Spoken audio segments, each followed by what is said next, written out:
Punk rock and hip hop. Two musical genres that could not be any more different from each other, or could they? For years, we've known that these two genres are basically the exact same thing. Recently, we've realized that not everybody knows what we mean by this. So we're gonna do a deep dive in this episode to explain why punk rock and hip hop are the exact same thing. What's up, everybody? Welcome back to Music Maniacs with Sight After Dark, the podcast where we talk about music and we just so happen to be maniacs about it. All right, so we're talking about why punk rock and hip hop is the same. A lot of people, it's funny because we've spoken about this many times, you and I, but we never had like a full discussion about why it is. I feel like we just kind of said it, and the other person immediately was like, "Yeah, obviously," but like we never Yeah. really like talked about it. So we're gonna dive deeper into why it is. It's like the soul, the feeling, the reason for these things happening is what we're talking about here. So the last couple of podcasts we've done, this has actually kind of come up a little bit. We were talking about music in New York City, and then in the last podcast we were talking about the Rock and Roll Hall of Famers. And we were talking about how for the Rock and Roll Hall of Fame, it's like, are you talking about a genre or are you talking about an attitude? Right? And I feel like this is kind of the same Right. thing that we're talking about here. The attitude, the spark that brought life to both of these genres is the exact same thing. Maybe some of the auxiliary, like surface level things are a little bit different, but the whole attitude is exactly the same. So I feel like we should give a little backstory about where these two genres came from, the time period that they existed in when they started, because they both came from this city, New York City. All right. Don't forget that. And it came in the 70s. The mid 70s was the start of both of these genres. And to really get an idea, it's like you have to understand what New York was like in the 70s and what was going on in the 70s. The city was broke, there was crime everywhere, and people were not necessarily so hopeful about the future necessarily. And I feel like people were looking for a new way forward, and I feel like this kind of shows itself in the genesis of both of these genres, because when you talk about punk rock, one of the main things is always that you don't have to really know how to play your instrument, right? You don't have to be a classically trained guitarist or pianist or singer to be able to make punk rock music. And when it comes to hip hop music, Y- you don't have to be a classically trained drummer. You don't have to have gone to some kind of literary school. You know what I mean? You just have to have something inside of you that you're trying to express, that you're trying to get out of it. So these genres came about in different ways, but it's the exact same idea. In punk rock, the whole not knowing how to play your instrument or not needing how to play your instrument kind of manifests itself as people playing loudly, people playing chords that aren't really complex, people just going really right to the heart of it, right? And then on the hip hop side of it, it's more like, it became by using break beats, by using the beats in other songs and looping them on an LP, right? So you're not necessarily needing to be able to play your instrument to create these samples or these beats that you're hearing.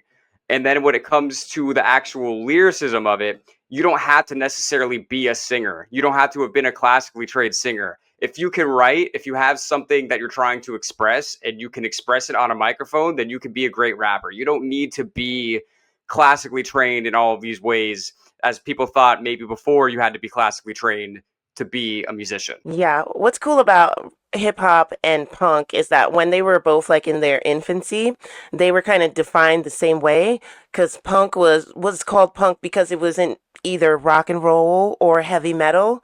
Like if you think of like Zeppelin and Iron Maiden, they're different from each other. And it needed a name, so they gave it punk, because it couldn't fit in that heavy rock genre or heavy metal genre.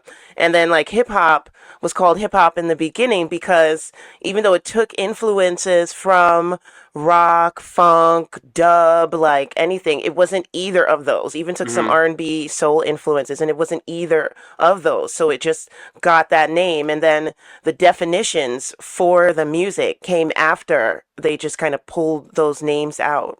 Right.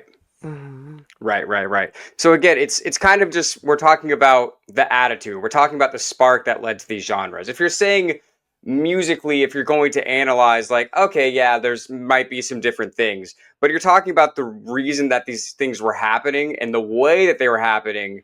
It's like extremely similar, and I think it's really funny that people don't really recognize it as readily as I guess some other people do, namely us, I guess. But it's like, yeah, because you think about just the energy, right? It's Yeah. kind of like what we were talking about in the Rock and Roll Hall of Fame podcast. Like, what is rock? Like, if you're just saying rock as an attitude, as an energy, then it's obviously a lot more than just playing blues guitar. Which is Right. why in the Rock and Roll Hall of Fame, you're starting to see more hip hop and rap artists being inducted because they're exemplifying the same soul, the same rebellious attitude that any kind of standard rock music would, Mhm. right? Mhm. And the crossover makes sense. And I'm gonna say, like, a perfect example of this would be an early example of this would be like the Beastie Boys, Okay. right? Because they started as just a straight up punk rock band, but Mhm. then they obviously got more influenced by hip hop and rap, just growing up in the city, being around that, and they took that same punk energy into their rhymes and into their beats, right? What's cool about them is that their personalities, the way they grew up in lower Manhattan, they have different types of people going to their schools or stuff. So they were able to access different neighborhoods. Sometimes they were downtown where they majority were from, and then they would go uptown to find out what was new and happening, and that kind of birthed their sound. They're kind of like hip hop is more uptown. If you really wanted to put it in an area, it's up in the Bronx, Mm-hmm. and then punk is downtown Manhattan, Lower East Side, pretty much, or further out into the boroughs like Long Island. So it's like somebody that's able to access those two neighborhoods going back and forward. You're definitely, if they're an artist, you're definitely going to hear that influence in their music. Right. Right, 100%. And then even just again, it all goes back to the energy, right? Because when you hear a punk rock band, you don't have to be singing necessarily. They're basically screaming lyrics that rhyme, right? Right. So when you get to like the Beastie Boys, they take that same energy and they're just putting it into like onto a hip hop beat, basically. Hmm. Like if Hmm. they were like jazz musicians, that energy is not going to translate to a hip hop beat like that. You know what I mean? Like they're loud, they're aggressive, they're saying what they're trying to say in that way. And Hmm. that's the reason why it works. You know what I mean? Like ba ba ba ba ba ba ba ba ba ba ba, like that kind of outward energy is what makes it the same, and it's why it crosses over so well. And then also let's not act like rock instruments and rock music was not always used in hip hop beats and was always a part of the foundation of what the sound was. Right. Yeah. Maybe the DJs did not play instruments themselves, but a lot of producers did. And DJs knew music very well from growing up in musical homes. So they would take albums that had way more instruments than a breakbeat or an 808 track Mhm. would have, and they would just sample different sounds.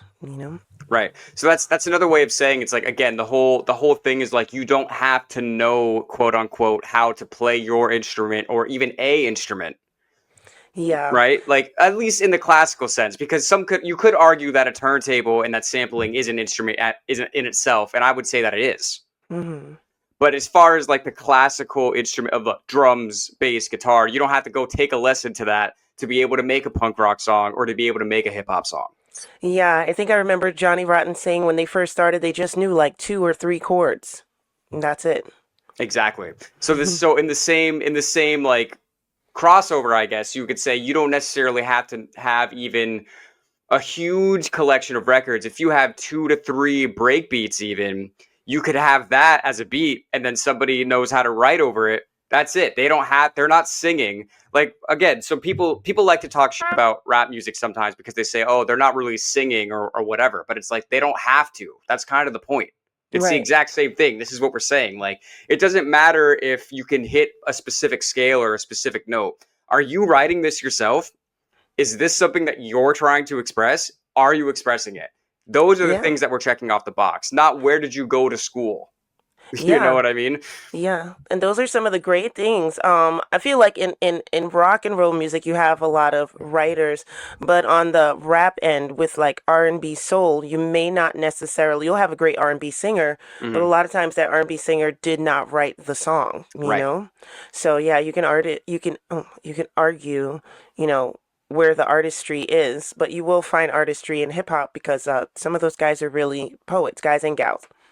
Yeah, no, absolutely. And that's all what it comes down to. Because if you want to even zoom out into like a larger just scope of music, like up until rock bands became really big, a lot of like popular songs weren't even written by the performers. Mm-hmm. You know what I mean? Like they would be separate groups of people. And even in like when you're talking about like soul music, you're talking about like Motown, like they had whole groups of people creating these songs that were not the singers necessarily.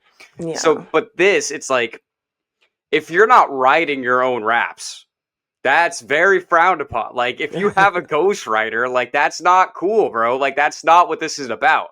The same Yeah. for a punk rock. Could you imagine being in a punk rock band and somebody else is writing your songs?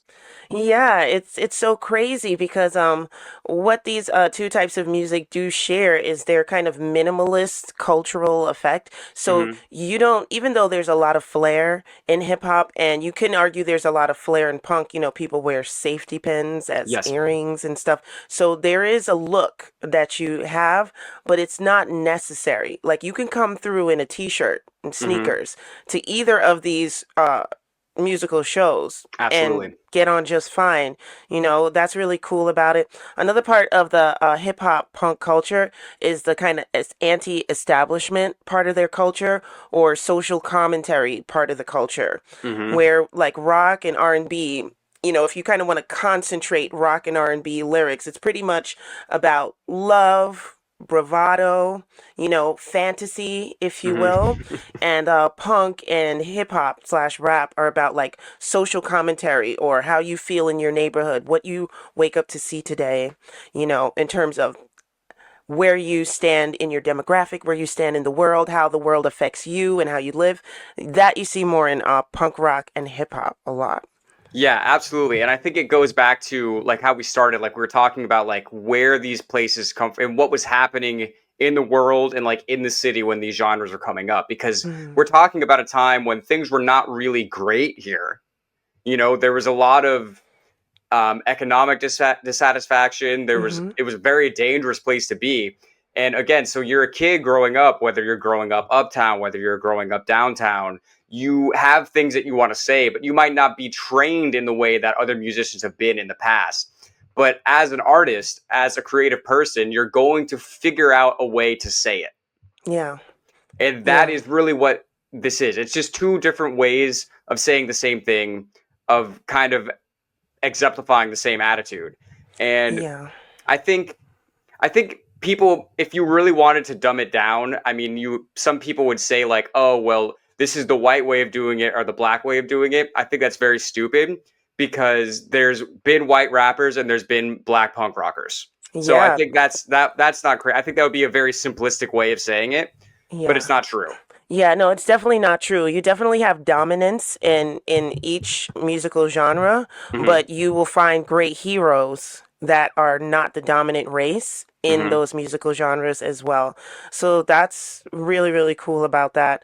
Um, and what I can say about uptown and downtown in New York City, it's like you can find bottom basement poor people uptown or downtown, and you can Hmm. find super rich people uptown or Or downtown, downtown, all living together. right? Yeah, the only place in Manhattan really where it's like, okay, you kind of got to be rich to live there is like Midtown, right? Yeah, That's where, if somebody's broke in Midtown, they're literally on the street begging for yeah, money. yeah, yeah, But yeah. like, you know, For but I real, believe like uptown and downtown, the way the musical genres were able to grow is because you have that influx of different social status living together, right? So people can see what they don't have and see what they want, and they can comment right, on it right, right away right. because they see it right in front of themselves. Yeah, that's really cool. And then both music styles are like community driven in a way because both musical genres started out in like local shows, Hmm. basement shows in the park, Yeah, and it brought in a good sense of community because I figured like the early artists, they all kind of knew each other, Right, you know. right. Now it's grown. It's so different. But yeah, they both started out that way. Yeah, and that's a really good point. I didn't even really think about it. I mean, as far as the just being able to see everything, being able to see all the economic disparity no matter where you are, right? So it's like if you were in a place that wasn't New York City, if you grew up in the suburbs, you might only ever see people that were of the similar economic background as you. Like you're not even going to have Right. run-ins with, you're not even going to understand how bad it is out there. But here, it's, I mean, they Mm-hmm. call it a melting pot for a reason. There's just so many people all mixed up all together. You could literally be living in like some $1 million condo, and then you go outside on the street and there's some dudes sleeping on the street right there, and you know that how you live is not the normal quote unquote way to live. Like you can't hide from it. Yeah. You know what I mean? Right. So it's again, it's like I feel like it's kind of hard. I've said it a few times already on this podcast, but the whole situation of the city is such a big part of how this came to be. And then as the genres Mm-hmm. grow, they continue to have a huge respect for each other. Yeah. There's so many punk artists that were obviously influenced by hip hop growing up, and then vice versa. There's so many rap artists that clearly were influenced by rock and punk artists growing up. From like I mean, Yeah. Public Enemy to like Beastie Boys, like we were talking about before. Like Public Enemy was doing songs with like Anthrax. You know what I mean? Like there's clearly a Yeah. big crossover here. That's not just like, oh, these are two different things. Public Enemy is such a great example. Public Enemy were huge here. They're from like Long Island. So Brooklyn and Queens and Long Island were all on the same island. So if you're from Long Island, you got roots in Brooklyn, definitely. So we love Public Enemy here in Brooklyn. And then I moved to Rockland County, and which was in the suburbs of New York City. And the only kids that were wearing like Public Enemy t-shirts were like white kids. It was like John Connors, and that was always interesting to me, like, and that showed the crossover because Public Enemy was involved with other punk artists. So when you get to the suburbs, now like black and white kids can like talk about the same kind of music together. Like, oh, you like Public Enemy? You listen to them? Okay, well, I know you're cool now. So, and vice versa. Like, oh, you Yeah. like that I listen to Public Enemy? So you're cool. Yeah. Yeah, no, 100%. And I think that's an experience that I think definitely happens often in the suburbs now. I mean, I don't know how it always was, especially when these two genres were just starting. They were very underground, so I would imagine that outside of the city they wouldn't really be as known. But that's definitely a big thing Hmm. now. It's like I feel like the kind of kids or the kind of people listening to punk rock are the same people that are going to be listening to hardcore hip hop. You know what I mean? Hmm. And Yeah. then even just like sound wise, like again, it's like it is very minimalist. Like you think of like Wu Tang Hmm. Clan, like their style was so stripped down. That is punk rock. Like Yeah. I don't care if there's a guitar in it. Like if you know what these genres are about, you can listen to 36 Chambers by Wu Tang and you get the same exact feel and the same exact energy that you would get listening to the Sex Pistols. Yeah, yeah. I remember I didn't get this when I was younger. I'm going to be talking about Run DMC. They Mhm. were always, for older kids, big cousins that are like 10, 15 years older than you.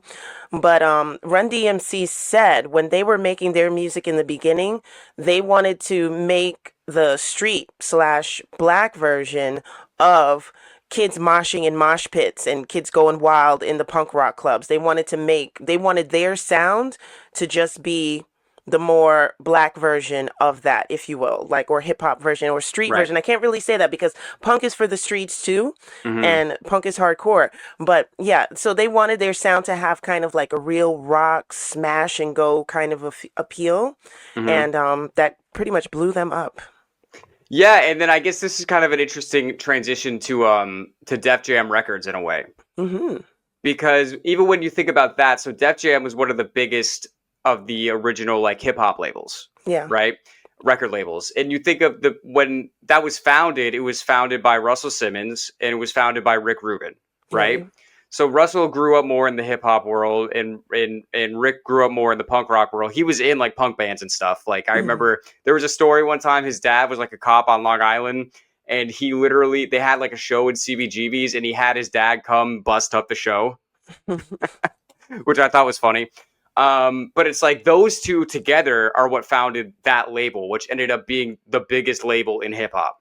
You Yeah. know what I mean? Those two coming together, and then even you hear the crossovers. It's like, talk about Run DMC. One of the biggest crossover songs ever was them playing a show or playing a song with Aerosmith, Hmm. who isn't really necessarily punk rock, but it just goes to show it's like the difference and the distinction really is not as big as people like to make it seem. And that's what we were saying in the Rock and Roll Hall of Fame podcast. It's like, what is rock really? Yeah. Like, if you're talking about an attitude, it encompasses many different things that could on the surface sound different as far as like the musical way that it hits your ear, but when Hmm. you dig deep to it, it's the same idea. It's the same spark. Yeah. You know what I mean? And that's really what it always comes down to. And that's the thing that I think is so interesting. Because Me on a too. surface level, if you're just focusing on one or two things, you're going to think they're different. But they're really not. Hmm. They're just not. And it's like, it's so interesting to me. Like, I probably put there was a comment when we were talking about how punk rock and hip hop are the same on one of our other videos. Someone was like, what are you talking about? Like, I need to hear more about this. And I just realized it's like, yeah, like maybe if you don't know so much about the history or the music or whatever, and maybe you just see what it is now, like in the year 2025, maybe you don't see what the connection is as much. But when you go back to the beginning, it's clearly from the same source, and it's Oh even yeah. from the same city. I mean, we're talking about only like a couple miles difference between where these things are starting. Like, it's really the Yeah. same thing. Yeah. Manhattan's not a big island when you think of it. Not at It's all. really not. It's like, yeah, from the South Bronx to like downtown Manhattan is what, like 10 miles maybe? Yeah, yeah. I knew somebody that can get to any part of the city from the center in like 15 to 20 minutes just because he knew, the ways to go. So it's not a big island at all. Yeah, so I think that's also a big part of it, and just again, just the mix of people. You know what I mean? Like, there might be a different aesthetic, but the feeling, the Yeah, energy, the raw exactly energy. the same. Yeah, lots of aggression, raw energy. That, it was kids needing something to say, like, this city is broken, I can't take it. The You Bronx is know, burning. exactly. And then it's also the crossover of venues. Because let's face it, only certain venues were playing this can risk playing this kind of music, whether it was hip hop or punk, a They lot of weren't. You weren't establishments. playing corporate gigs if you were a hip hop artist or if you were in a punk rock band. You were not getting that corporate money. That's 100% true and facts. Yeah, so it's like, okay, hip hop artist plays the same venue as a punk artist. Whoever's working the show is probably seeing both acts from time to time and is like giving the word out. Oh, you ever heard of these guys? And that's how things travel because, this is pre big time iPhone technology times. So, it was word of Pre-internet. mouth. Yeah.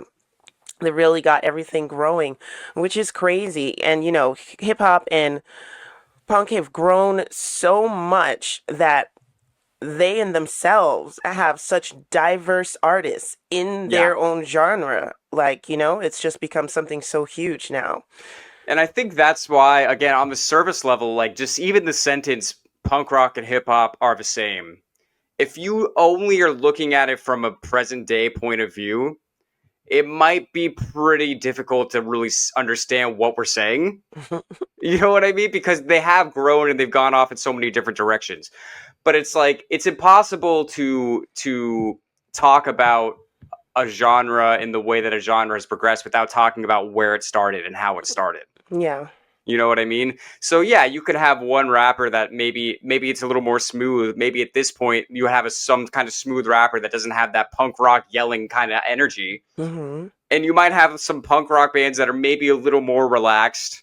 You know, people. Well, this is another kind of crossover, but I mean, it's become kind of a big thing, like punk rock and reggae and ska being together. Yeah.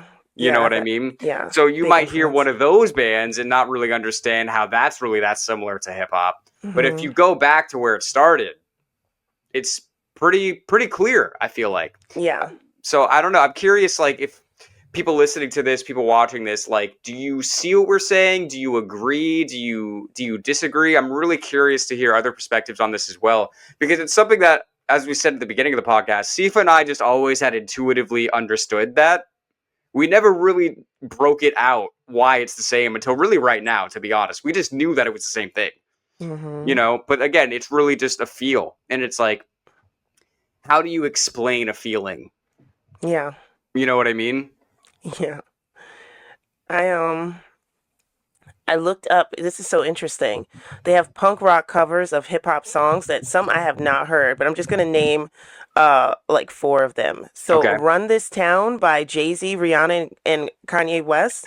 We Um, go run this town tonight. I can see that actually. okay, Miss May did that cover. Baby Got Back by Sir Mix-a-Lot. Throwdown did that cover. I never heard this, but I gotta pull this up. Even though Rage is not necessarily Rage nowadays. How I Could Just Kill a Man by Cypress Hill. Rage Against the Machine did that cover. Oh, you never heard that? I never heard that. That's a good No. one. That's a good one. Yeah. And I may have heard this one, but I think I can re-listen to it.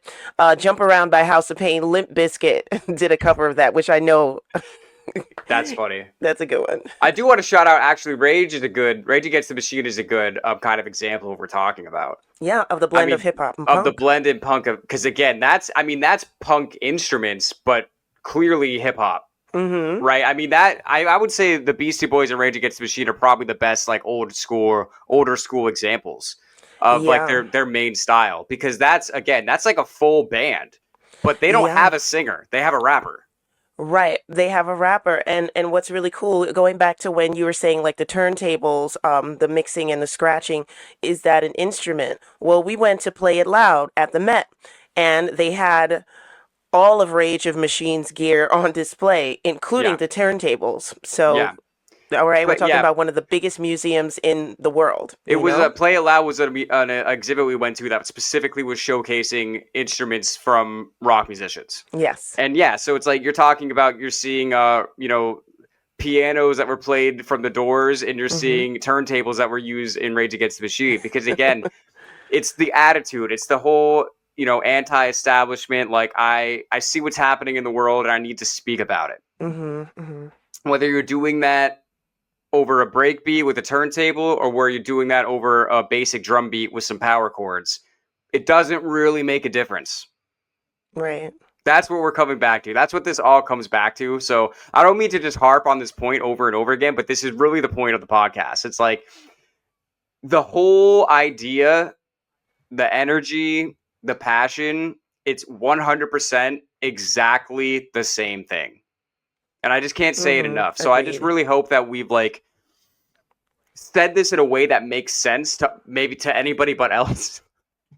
Because it always made sense to us. But again, as I go through life, you kind of say things sometimes out loud, and sometimes people don't really understand what you're saying.